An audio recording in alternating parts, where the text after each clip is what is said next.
Hey folks, welcome back. This is Chris in England. Listen, earlier today I received a message on WhatsApp from one of my viewers about an interview with Dudazane Zuma, the son of Jacob Zuma. And it was reference to Rob Hersov, apparently calling him a thug or something like that. I never saw a video where Rob said that. I don't deny it. I don't know. I'm just saying I'm unaware of it. So in this video, what I will say about Dudazane is that he's certainly turning over a new leaf, trying to project a different image. He behaved like an adult. He was lucid, he was cogent, he was articulate, and he was generous with his description of his relationship, not much relationship with Rob Hersov, having known him in social circles and such. All I can say about the video is that he acted like an adult. I don't know what torched this or what set this off. It wasn't entirely kind of Rob Hersov, but it wasn't abusive. So look, I'm not going to get in the middle of any dispute that's going on here, but what I can say is I was a bit surprised and shocked to see the maturity of him speaking here.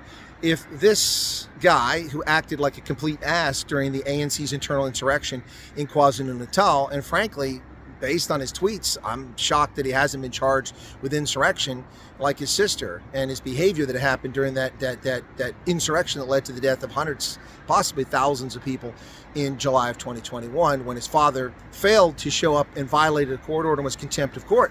That's how he was ordered to go to the escort prison in the first place, for his contempt of court. But then he just committed another attempt of contempt of court because he didn't show up on the date that he was directed to go.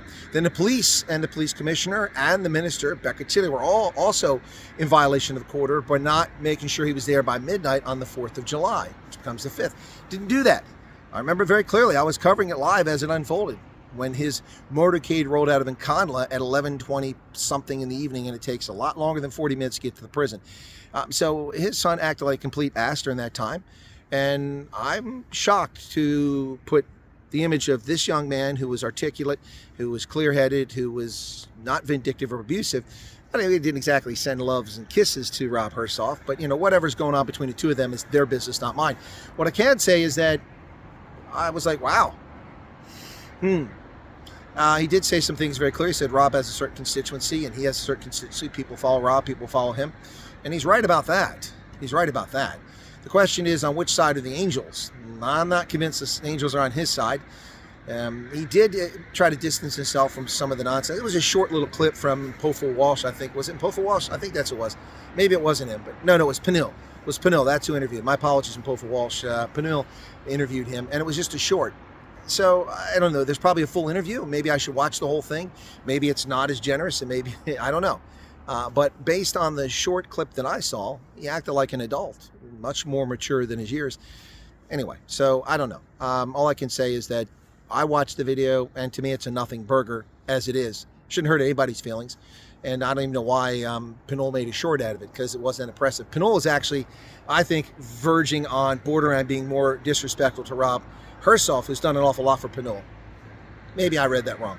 Anyway, what are your thoughts, folks? I thought it was a nothing burger. I'll try to find that video and send you the link, because I can't remember who sent that to me earlier. But I saw it and didn't really get anything out of it. What say you? Cheers.